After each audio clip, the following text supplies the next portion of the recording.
Sorry. We got Amy coming through.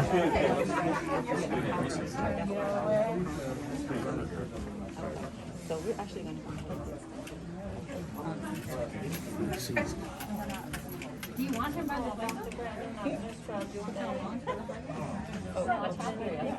He just moved himself that way. Oh. He moved himself for you. You want to start over there? So you're killing me For the now. food? I'm going this way. Hey, I'm just doing what I'm told. At the southern corner and then That's a him and two. her standing. I emptied out my cap folder, so I have the packet to get back to you for you to reuse. I left all the green things.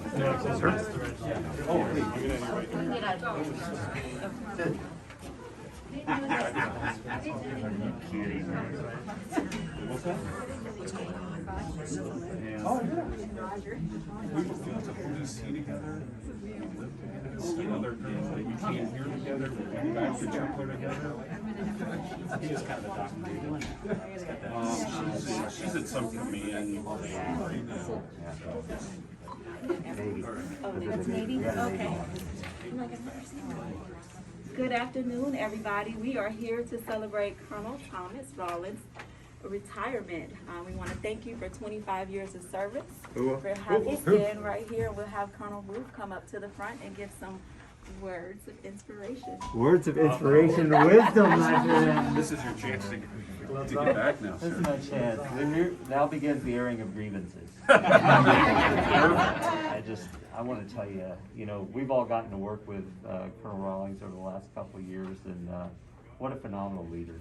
I mean, become a friend and just a really valued colleague, but we value your opinion so much. I mean, when I want to know something, I need some frank feedback. You guys heard me say this, I like unvarnished feedback. He knows how to give it, right? He doesn't hold it back. Ow, take the edge off of that.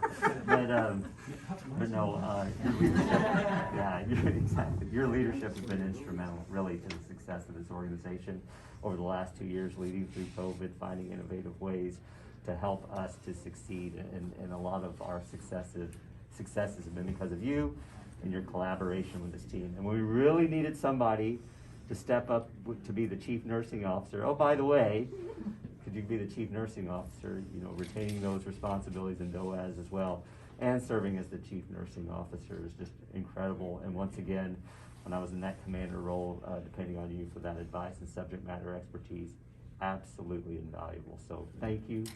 Thank you for your 25 years of service. Thank you to your family for their sacrifices.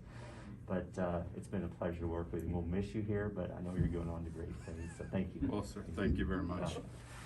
So we do have something for you here. Okay. Read the order.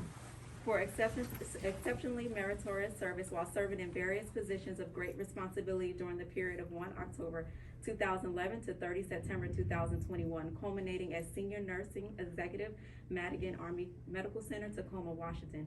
Colonel Rawlings' myriad of accomplishments are characterized by the absolute highest standards of leadership, professionalism, and dedication. He is a consummate Army officer whose leadership over the span of his career positively influenced the lives of countless individuals. Colonel Rawlings' exemplary performance of duty is in keeping with the highest traditions of military service, reflecting great credit upon him, the Army Medical Command, the Army Medical Department, and the United States Army. By this order of the Secretary of the Army, this 22nd day of February 2021. Four.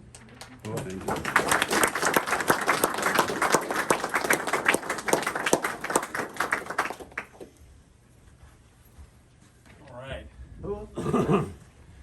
Wow. It's a bigger, Yeah. age of COVID, this is a big crowd. That's right. Can you guys hear me back there? Everyone, is that Gavin? Usually first to speak up. We're good? All right. All right.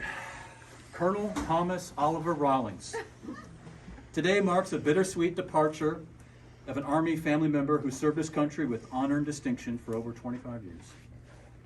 Tom and I are contemporaries and actually worked together at the old Walter Reed there on Georgia Avenue with Dr. Sean O'Donnell, where Tom was one of the vascular nurses, and during the, kind of the endovascular revolution, he was there at the beginning of that. So that's where I first got to know Tom a little bit. But that was 20 years ago, and I hadn't really seen or talked to Tom in that amount of time. So it came as a complete surprise and joy to find Tom fulfilling his final PCS move to MAMC as the Deputy Chief of DOAS.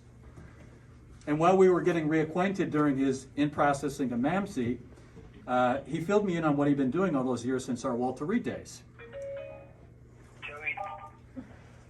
All I can say is I was astonished at his career. I'm not going to get into the nitty-gritty because it's a long list of the things that Tom has done, but a couple of themes from Tom's career come into view. Number one, and I kind of echo your statements there, sir, outstanding leader. It's one of your best qualities. And I wish I had known Tom when I first started down the leadership track. You know, some people are just naturals at leadership, and Tom is one of them. He has the instinct of a coach, and gosh, I could have used a couple pep talks by Tom earlier in my career. However, he manages well both upwards and downwards and takes mentorship seriously, which is something in my experience, at least in Army medicine, we don't do that well, but he takes very seriously. There are officers in our Army who, when they think of a mentor who had the most impact on their career, they will automatically say, Colonel Thomas Rawlings, without a doubt. That's powerful stuff, and it's a commitment to the future of our force, which shows character and focus on the betterment of the health care for our combat wounded. His career is just one weird opportunity after another, pretty unique for a perioperative nurse. He served as a PONS chief, a deputy director of perioperative CNS program at USUHS, spent some time at the Army Training Center down in Miami, deputy commander for quality safety, chief nursing officer for the hospital. I mean, he's played many roles in his career. He has expertise and deep experience in Joint Commission readiness, healthcare simulation, trauma care. He was one of the biggest proponents for the National Surgical Care Quality Improvement Program at Eisenhower. He basically single-handedly created like a virtual tracer for Launchville when they had their Joint Commission. He was invited to ARN to give a speech on it. The list is long. He is nationally recognized for his expertise and has been asked to speak at national conferences on multiple occasions. Oh, and he's also a member of the O2M3, and he has the coveted N9 designation. How this football jock from Arkansas was able to accomplish so much in his 25-year career will remain a mystery. However, I will say that Tom is a rare talent that made lasting contributions to Army medicine. It's true, 10 to 20 years from now, people may not remember who Tom was, although if anyone will be remembered around here, it'll be Tom. But as we all know, we don't do it for the personal glory, we do it for the mission, and Tom has always embraced that ethos. Sometimes it's hard to tell if someone really cares. With Tom, at least in my experience, leaves no doubt that he truly does care, and the proof is in what he accomplished for future generations. Well done, Tom. So we have a few official and unofficial gifts. We have a flag over here. Maybe when we're done, you can kind of take a look. Flown over our nation's capital, a nice letter from fellow Arkansan, is that how you say it? Yes. Former President Bill Clinton, President George Bush did not respond to my calls, unfortunately. I'm going to get on him about that. We got a nice letter from the Army Nurse Corps Chief. And finally, a gift on behalf of DOAS, which is called the Rudis. I'd like to kind of present it and talk a little bit about its history. I'm going to unsheath the Rudis. Now, the Rudis is a wooden sword that was given to gladiators back in ancient Rome. And the way a gladiator would obtain his freedom was by defeating an enemy in battle. And he would be loosened from the chains of servitude to the Roman Republic, much like you're being released from servitude to the United States Army. But you don't have to kill anyone to do it today. I'm just going to go ahead and give this to you. But I think it's an appropriate award, an appropriate gift. With this Rudis, a gladiator could go on to a new career and a new future as a free man. And now you are a free man. But either way, it's a fitting tribute to a soldier who's going to start on a new path in North Carolina, a new beginning, and I can speak for a lot of people. I am sad to see you go, but I'm also extremely happy for you as you start your second life. Safe travels, friend.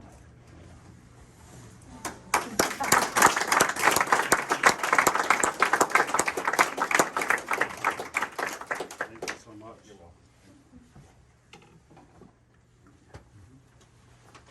My turn. Yes, sir. All righty. if you've seen me most of the time, you've never seen notes in front of me, but there's no way I was gonna be able to do this off the cuff today. So, Colonel Ruth, Colonel Miller, Madigan family, thank you for coming today. I want to start off with a special thank you to Colonel Foster, Lieutenant Colonel Hogan, Miss King, Miss Sauer, and Miss Bacata, and the rest of the DOAS staff for putting this together. Why is this not a ceremony?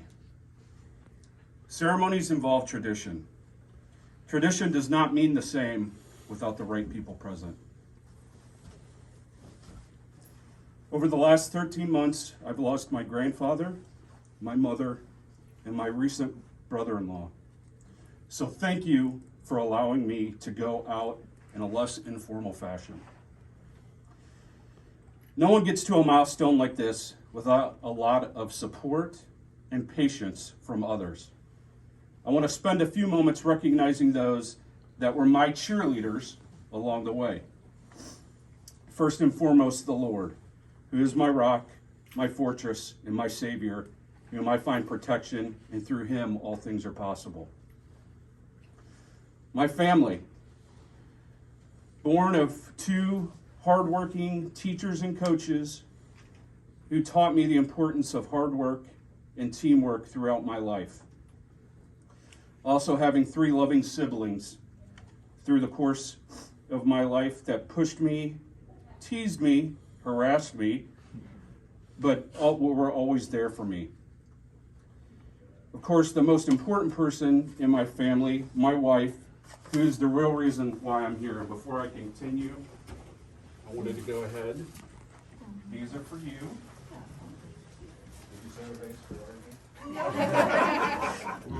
We will figure it out. Okay. She truly is the reason I'm here.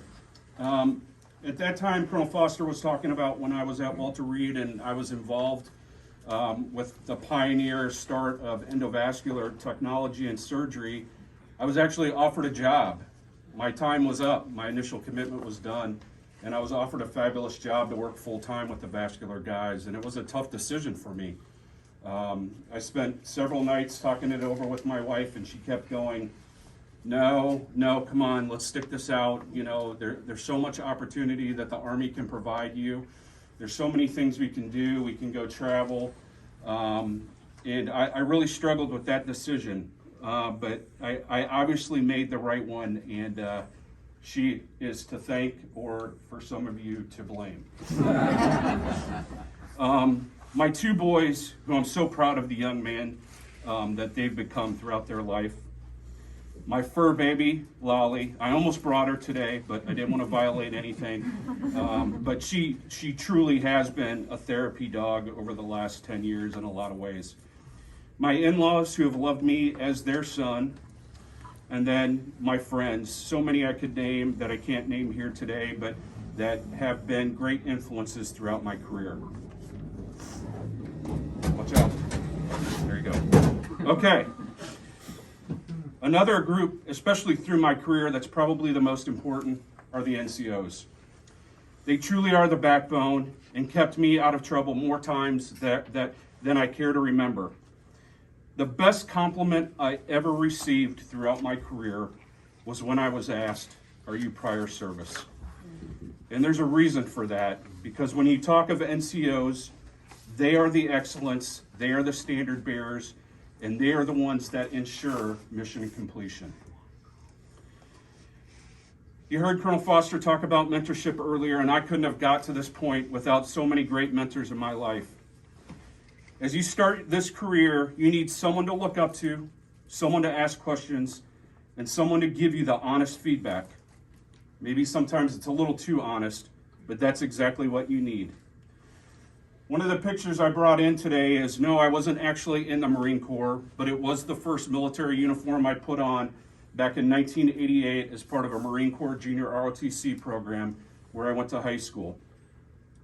The first two military mentors I had was Lieutenant Colonel Henley and Gunnery Sergeant Schaefer, who taught me what military leadership was all about.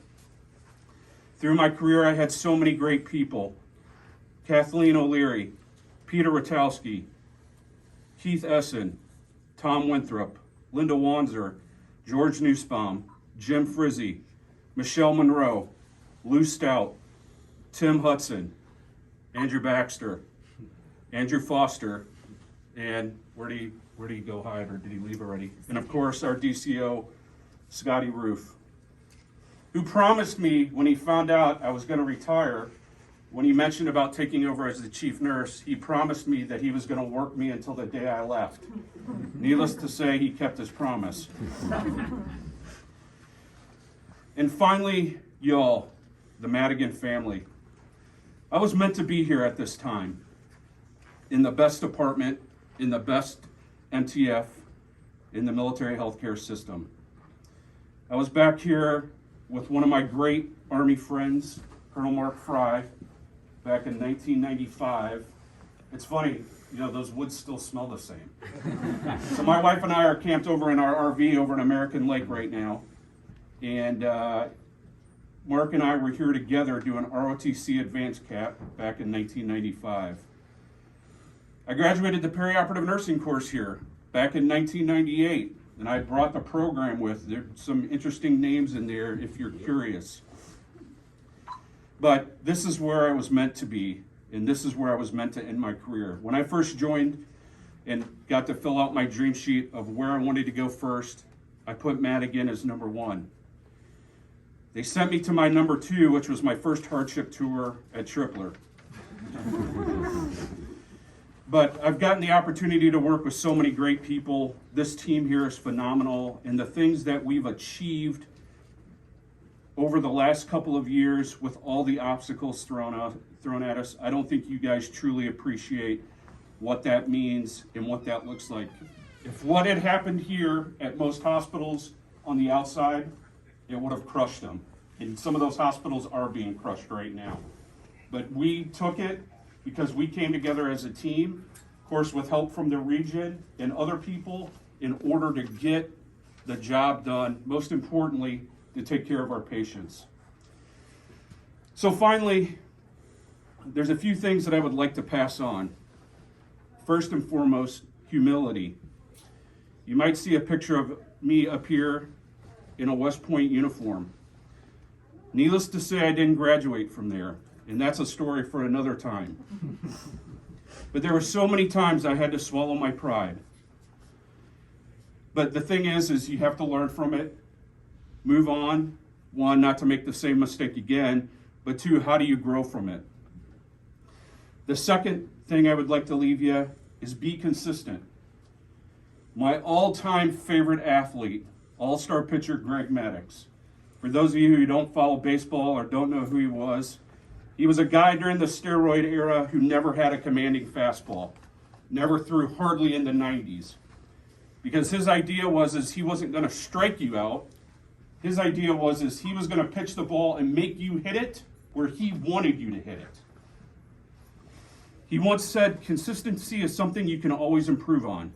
You can always be more consistent with your mental approach. You can always do more of what you're doing well and try to be as consistent as you can be. And I think that's something we need to strive for every day. Obviously, we should never forget who we're taking care of. America's sons and daughters and their families. I always loved the slogan above the parking garage at U-Shoes that said, learning to care for those in harm's way. And what better way to sum up what we do and what we should strive to do. It can always be worse. Marion Sebring, a World War II nurse during the Battle of the Bulge, said, if they're not shooting at us, it can't be that bad. And finally, and something I took to heart, if it wasn't obvious, is don't be silent. We can't afford to be silent when it comes to our patients, when it comes to taking care of our staff, when it comes to taking care of each other. I maybe not always came off the most political or the correct way, but by golly, you were going to hear me. And I wanted to make sure that, what I thought was right and what needed to happen, move on. So in closing, first and foremost, I want to wish all the surgical techs that are here happy Surgical Tech Week. You're such an important part of the team, and we can't do this job without you.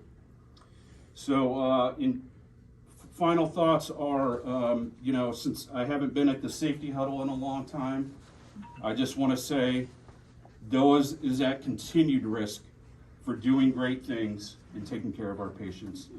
Thank you again so much all for coming. Truly appreciate it. Thank you.